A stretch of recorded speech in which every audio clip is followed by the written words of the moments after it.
മുത്തശ്ശിയെ 2 ദിവസമായിട്ട് കാണുന്നില്ലെന്ന് ഞാൻ പറഞ്ഞില്ലേ. അന്വേഷണമൊക്കെ നടന്നുകൊണ്ടിരിക്കുകയാണ്.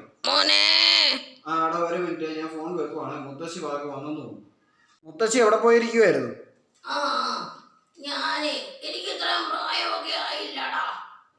ഇനി എനിക്ക് എന്നെ വയസ്സാം കാലത്ത് നോക്കാൻ ആരെങ്കിലും വേണ്ടേ? അതുകൊണ്ട് ഞാൻ പോയി ഒരു 108കാരനെ കല്യാണം കഴിച്ചു. എനിക്ക് 98 വയസ്സായില്ലേ. ചെലവിനാരും ആരെങ്കിലും വേണ്ടേ? ഈ 2 കൈയില്ലാത്ത ആളാണോ മുത്തശ്ശി കല്യാണം കഴിച്ചത്? ഈ 2 കൈയില്ലാത്ത ഈ മനുഷ്യൻ എങ്ങനെ മുത്തശ്ശിക്ക് ചെലവിന് തരും?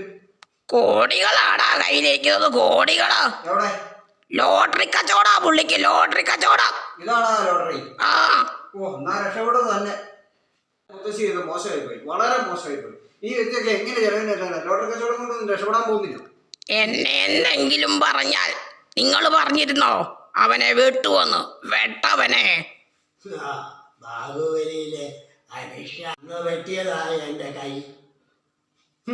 എന്റെ ദൈവമേ, കഷ്ടം.